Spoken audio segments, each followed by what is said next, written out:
नेहमीप्रमाणे सकाळी चहा घेताच स्मिताने आईला फोन लावला. रोजचा शिरस्ता होता हा. आईच्या तब्येतीची विचारपूस, गप्पा गोष्टी आणि दोघींमधील अव्यक्त आपुलकीचे नाते होते. पण आज काहीतरी वेगळेच घडले. बराच वेळ फोन वाजत होता, पण आज उषाताईंनी फोन उचलला नाही. त्यामुळे स्मिताने पुन्हा एकदा फोन लावला. तेव्हा त्यांनी फोन उचलला खरा, पण त्यांच्या आवाजात तो नेहमीचा उबदारपणा नव्हता. "हो, बोल बाळा," असं म्हणणाऱ्या आवाजात आज एक परकेपणा जाणवत होता. त्यामुळे स्मिता दुःखी झाली. आई तिच्यासोबत अशी का बोलत असेल याचा विचार ती राहून राहून करू लागली. फोनवर बोलत असताना सून आल्याचे पाहून उषाताईंनी पटकन फोन ठेवून दिला. स्मिताचे सासर आणि माहेर एकाच गावात होते. त्यामुळे तिचे वरचेवर माहेरी येणे जाणे व्हायचे. पण तरीही आईच्या प्रेमापोटी आणि काळजीने ती आईला रोज फोन करायची. काल आईशी व्यवस्थित बोलणे न झाल्याने तिने पुन्हा दुसऱ्या दिवशी आईला फोन लावला. तेव्हा आईने घाबरतच फोन उचलला. स्मिता म्हणाली, "आई, तू काल बोलता बोलता फोन कट का केलास? आणि काल तू माझ्याशी असे तुटकपणाने का बोलत होतीस? आणि आजही फोन केला तर तू काहीच का बोलत नाहीस? आई, काय झाले आहे तुला?" असा स्मिताने उषाताईंना प्रश्न केला. उषाताई म्हणाल्या, "हे बघ स्मिता, माझे बोलणे समजून घेण्याचा प्रयत्न कर. मला काय बोलायचे आहे ते नीट ऐक. आता परिस्थिती खूप बदलली आहे. वेळेनुसार सर्व काही बदलले आहे. यापुढे तू आता माहेरी येऊ नकोस आणि रोज रोज मला फोनही करू नकोस, कारण तुझ्या वहिनीला ते आवडत नाही. तुझा फोन जरी आला तरी तुझी वहिनी मला खूप काही बोलते. तुला तर ठाऊक आहे की तू जेव्हा येतेस तेव्हा ती तुलाही खूप काही ऐकवते. उगाच टोमणे मारत असते. तिचे ते वागणे मला अजिबात आवडत नाही. तुझा सतत होणारा अपमान मला पाहावत नाही. त्यामुळे तू यापुढे माहेरी येण्याचे बंद कर. मीच कधीतरी तुला भेटण्यासाठी तुझ्या घरी येईन. आणि बाळा, मी तुला जे काही सांगितले त्यामुळे तू स्वतःला त्रास करून घेऊ नकोस. स्वतःची काळजी घे. चल, आता मी फोन ठेवते." असे बोलून आईने फोन ठेवला. आपल्या आईचे बोलणे ऐकून स्मिताच्या डोळ्यातून अश्रू वाहू लागले. तिला आईच्या बोलण्याचे खूप वाईट वाटले. तिच्या मनात लगेच शंका आली. त्या एका क्षणात स्मिताला वाटले जणू तिचे माहेर तिच्यापासून दुरावत चालले आहे. आणि ती विचार करू लागली की खरंच स्त्री किती मजबूर होऊन जाते. एका स्त्रीला त्रास देणारी दुसरी स्त्रीच असते. आज माझ्या आईला मला हे बोलताना किती यातना झाल्या असतील, पण ती तरी काय करणार? तिचाही नाईलाज आहे, म्हणून तिला असे बोलावे लागले. स्मिता मनात म्हणाली, "ठीक आहे, यापुढे मी कधीही माहेरी जाणार नाही. वहिनी माझ्यापासून माझे माहेर तोडत आहे, पण ती हा विचार करत नाही की ती सुद्धा एक स्त्री आहे आणि तिलाही स्वतःचे एक माहेर आहे. उद्या जेव्हा तिच्या भावाचे लग्न होईल तेव्हा कदाचित तिला माझा त्रास समजेल." असा विचार स्मिताच्या मनात आला. तिला एवढेच वाटत होते की आपल्या मनाला ज्या काही वेदना होत आहेत त्याची जाणीव तिच्या रुपाली वहिनीला व्हावी. तिला समजायला हवे की प्रत्येक स्त्रीसाठी तिचे माहेर किती आणि का महत्त्वाचे असते. माहेर तुटण्याचे दुःख तिने समजून घ्यायला हवे. जर उषाताईंनी सांगूनही स्मिता तिच्या माहेरी गेली असती तर तिच्या वहिनीने तिला वाईट वागणूक दिली असती. तिचा अपमानसुद्धा केला असता आणि याचा तिच्या आईला सुद्धा त्रास झाला असता. म्हणून तिने विचार केला की आई बरोबर बोलत आहे.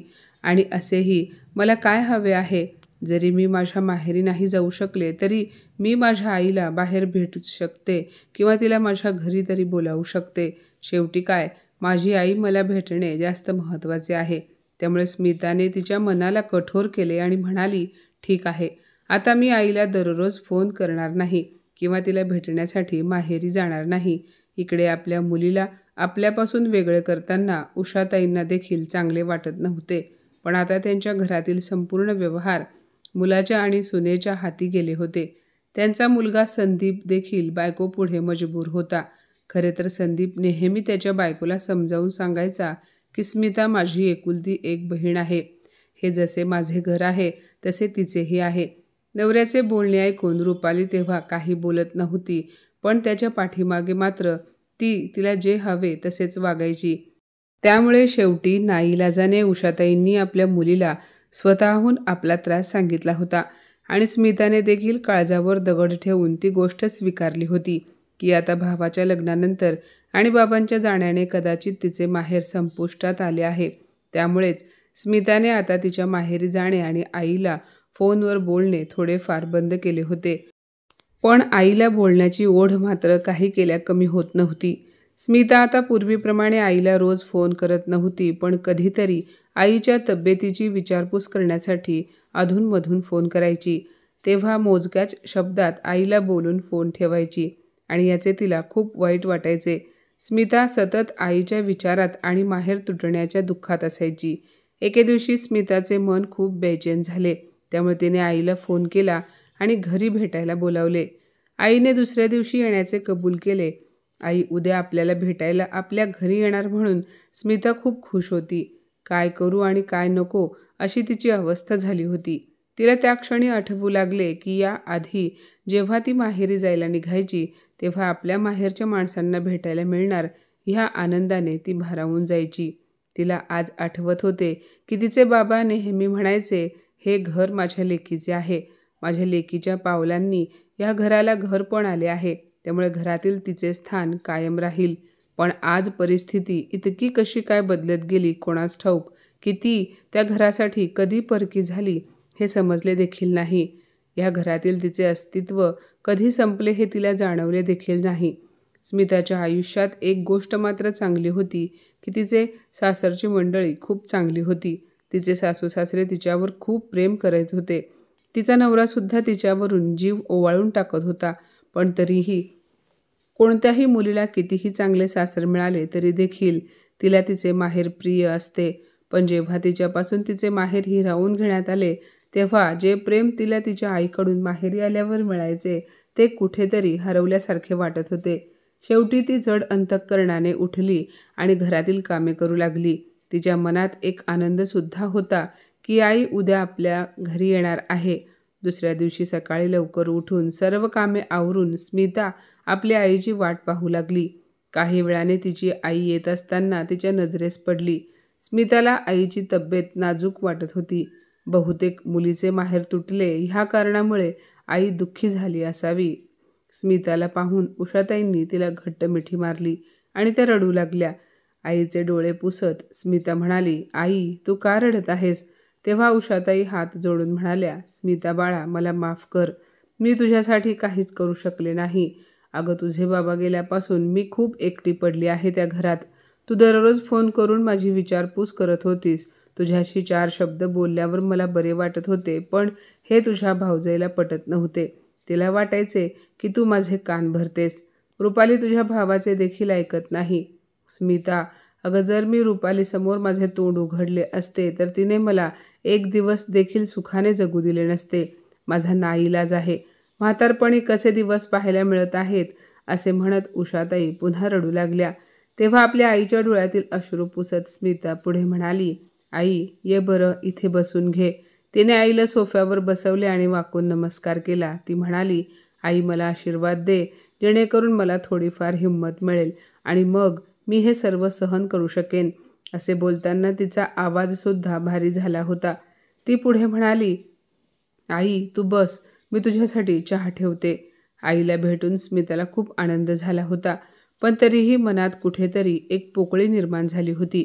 स्मिताच्या सासूबाई उषाताईंना भेटल्या. दोघींच्या गप्पा चालू होत्या. सासूबाईसुद्धा परिस्थिती समजून होत्या. त्यांनी उषाताईंसाठी लाडू बनवून ठेवले होते. त्या म्हणाल्या, हे घ्या विहीणबाई, तुमच्यासाठी आम्ही दोघींनी लाडू बनवले आहेत. उषाताईंनी कौतुकाने ते लाडू घेतले. काही वेळाने चहापाणी झाल्यानंतर पुन्हा गप्पा झाल्या. दुपारची वेळ झाली तेव्हा सर्वांनी मिळून एकत्र जेवण केले आणि थोड्या वेळाने उषाताई आपल्या घरी जाण्यासाठी निघाल्या. जाताना मायलेकीच्या डोळ्यात अश्रू होते. पुन्हा कधी भेट होणार याची हुरहुर होती. स्मिता उषाताईंना स्टॉपपर्यंत सोडून घरी परतली आणि घरी आल्यानंतर तिने आपल्या सासूला मिठी मारली आणि रडू लागली.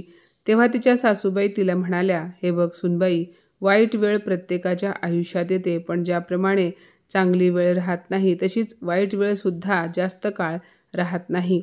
ही गोष्ट खरी आहे. वाईट वेळ काढणे थोडे मुश्किल असते, पण बघ ना, एक ना एक दिवस सर्व काही ठीक होईल. तेव्हा स्मिता विचार करू लागली की आता सर्व ठीक कधी होणार आणि कसे होणार. कारण जोपर्यंत तिच्या वहिनीचे विचार बदलणार नाहीत तोपर्यंत तिचे माहेर तिच्यापासून दूरच राहील. खरे तर तिची वहिनी रुपाली आजकाल खूप खुश होती, कारण तिच्या भावाचे लग्न ठरले होते आणि त्या लग्नाची तयारी करण्यासाठी ती 15 दिवस आधीच तिच्या माहेरी गेली होती. कारण तिला तिच्या भावाच्या लग्नाची व्यवस्थित तयारी करायची होती. तिला असे वाटत होते की तिच्या भावाचे लग्न खूप मोठ्या धूमधडाक्यात व्हावे आणि पुढच्या काही दिवसातच रुपालीच्या भावाचे लग्न व्यवस्थित पार पडले. लग्नानंतर जेव्हा तिची वहिनी घरी आली तेव्हा रुपालीने तिच्याबरोबर प्रेमाने नाते जोडण्याचा प्रयत्न केला. सुरुवातीपासूनच असे वाटत होते, जर आपण आपल्या वहिनीसोबत प्रेमाने नातेसंबंध निर्माण केले आणि तिच्याशी गोड बोलून राहिलो तर आपल्याला आपल्या माहेरी येण्या-जाण्याचा मार्ग मोकळा राहील. आणि स्मिताच्या विचाराप्रमाणे तिची वहिनी तिच्यासोबत प्रेमाने वागत होती तेव्हा रुपालीलाही खूप छान वाटत होते. पण तिचे हे वागणे फार काळ टिकले नाही. काही दिवसांनी तिच्या वहिनीचे तिच्यासोबतचे प्रेमाने वागणे बदलून गेले होते. आता जेव्हा केव्हा रुपाली माहेरी जायची तेव्हा तिची भावजय तोंड पाडून बसायची. रुपाली माहेरी गेल्यावर भावजय तिला चहा पाणी देखील विचारत नव्हती. काहीतरी बहाणं बनवून घराबाहेर निघून जायची आणि जेव्हा घरी यायची तेव्हा सरळ बेडरूममध्ये जाऊन बसायची. आणि आता हे नेहमीचंच झाले होते. या सर्व गोष्टी रुपालीच्या लक्षात आल्या होत्या. त्यामुळे वहिनीचे तिच्यासोबतचे वागणे रुपालीला कुठेतरी खटकू लागले होते. तिच्या अशा वागण्याचे रुपालीला वाईट वाटू लागले. त्यामुळे एके दिवशी रुपालीने आपल्या आईकडे वहिनीची तक्रार केली. ती म्हणाली, आई, आजकाल वहिनीला काय झाले आहे? ती माझ्यासोबत जरासुद्धा नीट बोलत नाही. जेव्हा केव्हा मी माहेरी येते तेव्हा ती तोंड वाकडे करते किंवा तिच्या रूममध्ये निघून जाते. हे बघ आई, हे जे काही चालले आहे ते काही ठीक नाही. मी ह्या घरची मुलगी आहे. मला सांग, मी काय इथे कायमची राहायला येते का? जर मी ह्या घरची मुलगी आहे आणि त्याच अधिकाराने मी कधी इथे आले तर वहिनी माझ्यासोबत चांगले का वागत नाही? अगं आई, तू आणि बाबा जिवंत आहात तर ही अवस्था आहे, मग पुढे माहिती नाही काय होईल. असे बोलताना रुपालीच्या डोळ्यात पाणी आले. तेव्हा तिची आई स्मितहास्य करत म्हणाली, का गं रुपाली, तुला एवढे का वाईट वाटत आहे? तू सुद्धा तुझ्या नणंदेचे माहेरी येणे बंद केले आहेस ना? मग तुझ्या वहिनीकडून एवढी अपेक्षा का ठेवतेस? आपल्या आईचे बोलणे ऐकून रुपाली चकित झाली. ती म्हणाली, आई, माझ्या नणंदेची गोष्ट वेगळी आहे. ती आली की एकाही कामाला हात लावत नाही. खूप आळशी आहे ग ती. ती आली की मला दिवसभर किचनमध्ये कामे करावी लागतात आणि एवढेच नाही तर ती नेहमीच घरामध्ये वर्चस्व गाजवते. तेव्हा तिची आई हसत म्हणाली, तुझे सत्य तुलाच ठाऊक. काय खरे काय खोटे माहिती नाही, पण तुझ्याबरोबर जे काही घडत आहे त्या बाबतीत मी काहीच करू शकत नाही. ज्याप्रमाणे तुझ्या सासूबाई त्यांचे म्हातारपण बिघडू नये म्हणून घाबरून काही बोलत नाहीत, त्याप्रमाणे मी सुद्धा काही बोलू शकत नाही. नाहीतर माझे म्हातारपणात सुद्धा जगणे मुश्किल होईल. त्यामुळे मी तुम्हा दोघी नणंद भावजाईमध्ये येणार नाही. आपल्या आईचे हे शब्द रुपालीला व्यवस्थित लागले होते. त्यामुळे तिला खूप मोठी ठेच पोहोचली होती. खरे तर तिचे कर्म फिरून पुन्हा तिच्याकडेच आले होते आणि याचा तिला खूप मोठा झटका बसला होता. ती अगदी शांतपणे आपल्या माहेरच्या घरातून निघाली आणि बसमध्ये बसल्यानंतर तिच्या मनामध्ये खूप सारे विचार येऊ लागले. तिच्या मनात येऊ लागले की आपण आपल्या नणंदेच्या सोबत चुकीचे केले आणि त्याचेच परिणाम आता आपल्याला भोगावे लागत आहेत. तिला आता असेही वाटत होते की ज्याप्रमाणे आपण आपल्या नणंदेचे माहेर तोडले त्याप्रमाणे आपले माहेरसुद्धा तुटू नये. आता तर हळूहळू आपल्या वहिनीचे वागणे आपल्यासमोर येत आहे. पण पुढे जाऊन वहिनीने माझ्यासोबत भांडण केले आणि माझ्या स्वाभिमानाला ठेच पोहोचवली तर मी पुन्हा कधीच त्या घरात पाऊल ठेवू शकणार नाही. कारण जिथे माझा मान सन्मानच होत नसेल तिथे मी कशी जाणार? या विचाराने तिच्या मनात धडकी भरली. मग ती आपल्या नणंदेच्या म्हणजे स्मिताच्या जागी स्वतःला ठेवून विचार करू लागली. तेव्हा हळूहळू तिला आपल्या चुकांची जाणीव होऊ लागली. जेव्हा तिची नणंद माहेरी यायची तेव्हा ती कोणतीही फरमाईश करत नव्हती. उलट तिची सासू 2 पदार्थ स्वतःच्या हाताने बनवून तिच्यासोबत पाठवून द्यायची. तिला आठवू लागले की नणंद माहेरी आल्यानंतर आपल्या मुलांचे सुद्धा किती कौतुक लाड करायची. नणंदेची मुले आणि माझी मुले खेळताना कधी भांडली तर नेहमीच आपल्याच मुलांना ओरडायची. माहेरी आली तरी जे काही पदार्थ रुपाली बनवायची ते अगदी गोड मानून खायची. तिने कधीच कोणतीही तक्रार केली नाही. खरंच नणंदेला माहेरी आल्यावर एवढा सुद्धा अधिकार नाही का ती तिच्या आईला तिच्या आवडीचे पदार्थ बनवायला सांगू शकेल. खरे तर तिची नणंद तिच्या सासूबाईंकडून कसलीच अपेक्षा ठेवत नव्हती. उलट तिच्या सासूबाई आवडीने आपल्या मुलीसाठी काहीतरी बनवायच्या. असे असताना सुद्धा तिची नणंद स्मिता उषाताईंना समजवायची की आई, मला काहीही खायला नसेल तरी चालेल, पण इथे येऊन तुमच्यासोबत 4 प्रेमाच्या गोष्टी केल्या तरी माझे पोट भरते. जेव्हा स्मिताचे हे शब्द रुपालीला आठवले तेव्हा तिला खूप वाईट वाटले. मग घरी गेल्यानंतर सर्वात आधी तिने आपल्या नणंदेला फोन लावला आणि आपल्या वाईट वागण्याविषयी तिने तिच्या नणंदेची माफी मागितली आणि उद्याच घरी येण्यासाठी आग्रह केला. तेव्हा स्मिताचा आनंद गगनात मावेनासा झाला, कारण तिला असेच वाटत होते की आपले माहेर आता कायमचे तुटले आहे. पण तिला कळत नव्हते हा चमत्कार कसा झाला. त्याच आनंदात स्मिता दुसऱ्या दिवशी सर्वांना भेटण्यासाठी आपल्या माहेरी आली. सोबत येताना तिने खूप सारे पदार्थसुद्धा बनवून आणले होते. आता ती खूपच खुश होती. ती माहेरी आल्यानंतर सर्वात आधी तिने आपल्या रुपाली वहिनीला मिठी मारली. ती तिच्या गळ्यात पडून रडू लागली. तेव्हा रुपालीच्या डोळ्यात सुद्धा पश्चातापाचे अश्रू होते. काही दिवसानंतर पुढच्या वेळेला जेव्हा रुपाली तिच्या माहेरी गेली तेव्हा तिने आपल्या आईला सांगितले की मी माझ्या नणंदेला तिच्या हक्काचा योग्य तोच सन्मान दिला आहे. मग माझ्या माहेरीसुद्धा मला माझ्या हक्काचा मान सन्मान मिळेल का? तेव्हा तिची वहिनी तिच्यासाठी चहा नाश्ता घेऊन आली आणि म्हणाली, हो ताई, तुम्हाला सुद्धा तुमच्या हक्काचा योग्य मान सन्मान मिळेल. कारण मला जेव्हा आईकडून समजले की तुम्ही तुमच्या नणंदेचे माहेरी येणे बंद केले आहे तेव्हा आईने तुम्हाला समजावून सांगण्याचा प्रयत्न केला होता, पण तुम्ही काही ऐकायलाच तयार नव्हतात. त्यामुळे तुम्हाला तुमची चूक लक्षात आणून देण्यासाठी आम्ही दोघींनी मिळून मुद्दाम असे नाटक केले आणि मी तुमच्याबरोबर वाईट वागण्यास सुरुवात केली. कारण आम्हाला असे वाटत होते की तुम्हाला तुमच्या चुकीची जाणीव व्हावी, बाकी दुसरे कोणतेही कारण नाही. ताई, हे घर तुमचेच आहे आणि ह्या घरात तुम्हाला नेहमीच प्रेम आणि सन्मान मिळत राहील. आपल्या वहिनीचे बोलणे ऐकून रुपालीने वहिनीला घट्ट मिठी मारली आणि सुटकेचा निश्वास सोडला. आता जाणीव झाली की आपले कर्म सुधारले आहेत, त्यामुळेच आपल्याला माहेरी मान सन्मान परत मिळाला आहे. कोणत्याही मुलीचे माहेर तोडण्याचे काम जी व्यक्ती करते ती व्यक्ती कधीच सुखाने जगू शकत नाही. कोणत्याही वहिनीने आपल्या नणंदेसोबत चुकीचा व्यवहार करताना हा विचार करायला हवा की आपल्या माहेरीसुद्धा आपल्याला अशीच वागणूक मिळाली तर आपल्याला कसे वाटेल.